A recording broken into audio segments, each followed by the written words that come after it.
What's up, you guys? It's your boy, the Buckness, and I'm here to do a review on the Schiit Bifrost. And this is probably one of my most favorite pieces of gear that I've added to the studio. It is a digital to analog audio converter. If you have an audio interface, it does the exact same thing. However, I wanted to expand my Army system to kind of improve the output analog stage.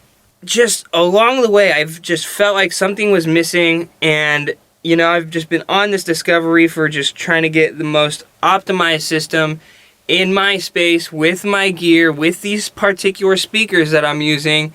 And I went through several DACs, digital analog converter for short, to try and test and see what the difference was in between everything I tried. And so I tried a little cheapo one from SMSL. Not cheapo, it has a few other functions, but I knew that wasn't exactly what I was looking for. I even tried out the Army ADI2 FS, which I had emailed the Army team, and they had mentioned that it would be a substantial upgrade. I didn't really find it to be much, honest. It sounded basically exactly like my Babyface in a lot of shapes and forms. Maybe with a little cleaner signal output. And then I found somebody on Craigslist locally who had a Bifrost 2 for $600. I'm like, they go for $700 new, plus taxes, it would be close to $800 with shipping. So I decided to give it a shot. I didn't know what I was going for, and I ended up keeping the Schiit Bifrost 2. And, they're a company that markets towards home hi-fi users, but really along the way I've discovered that this whole reference and hi-fi has kind of convoluted its terminology in the terms of the listener overall. Here's why I think. Because a reference point is to go back to something that you already know as a reference, because you know it. You know how to use it as a reference. It does not mean flat. Revealing is probably another better word that would be used to describe a system that is more appealing to you. The seeking of revealing was what I was after, not reference, because no matter what, you take speakers and you put them in a room,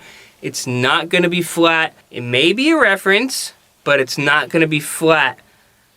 This reference grade is kind of BS to me. Now, something that I also want to add too, I am not discrediting other high-end pieces of gear that do market themselves towards studio users. But I will say that this was a substantial enough upgrade for me to keep.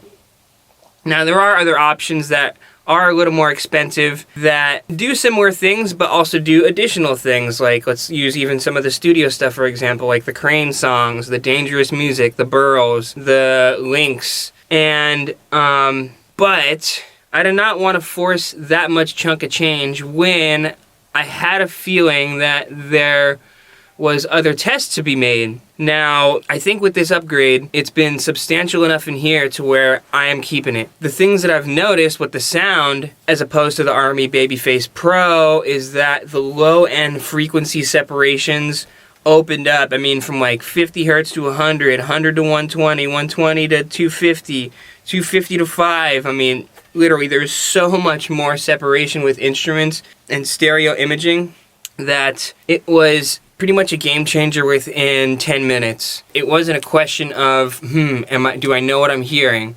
It is a more definitive of, oh, that's what I was missing. I'm not discrediting Army's work, because every time I've done an interface upgrade, I've always gotten something more out of it. Maybe it's audiophile hell. At this point, I don't see any more reason to need to upgrade.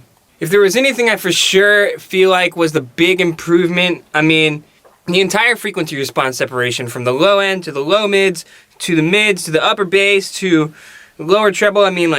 Fucking 50 hertz to 80 hertz, 80 to 120. 120 to 250, 250 to 5. It's just like every instrument just seemed to be just separated, and it would spit out information so much easier than it would on the RME for me.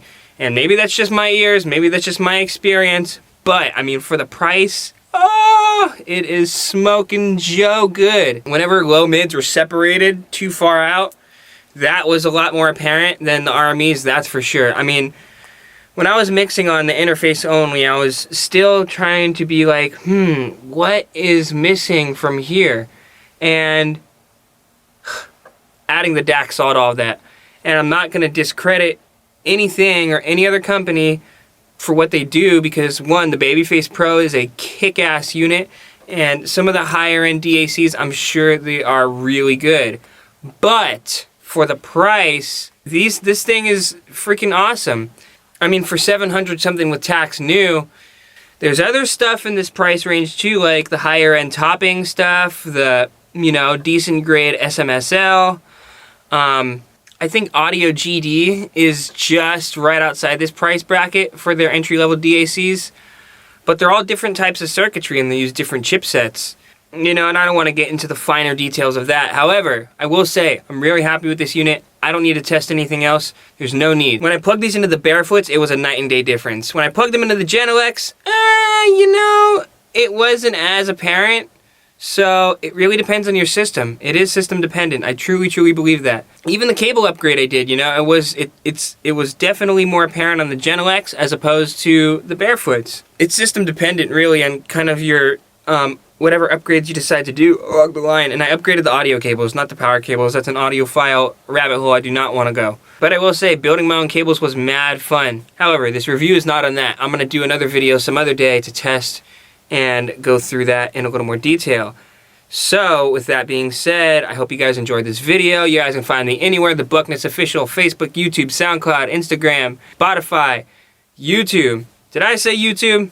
Anyhow, you guys are probably watching this on YouTube, so peep more later. I'm still going to be pushing out music. In fact, I'm going to be building another studio in about a month and a half, so I'm going to be posting time-lapse videos of that with using the same gear, and I'll give you guys a little lay of the land of how that turns out. So, I hope you guys enjoyed this one. Peace.